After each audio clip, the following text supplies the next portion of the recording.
আজি মোৰ পাৰ্চেল আহি গ'ল। আজি ঘৰলৈ গৈছোঁ। আজি ঘৰটো ইমান দেৰি লাগিছে। মোক যে বব পালেহে। বব খুলি আছে কিনো কৰিছে। মই পাই গ'লো। মোৰ ডাম্পা আৰু জেচিপি আহি গ'ল আজি।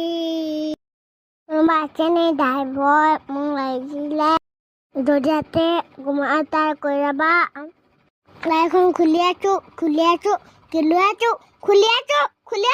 হোৱাই নাই। এতিয়া ডাম্পাৰখন অকণমান চলাইছিলোঁ। ভাল লাগিলে কমেণ্ট কৰিব। বব ৰেফ্ৰিজাৰেটৰখনত চিটা কাটি আছে। মই জেচিপি লৈ পলালোঁ। আহি চিধা কামতে লাগিলোঁ। বালি উঠাই আছোঁ। বালি উঠাই ভাগৰ লাগি গ'ল বিচনাত শুই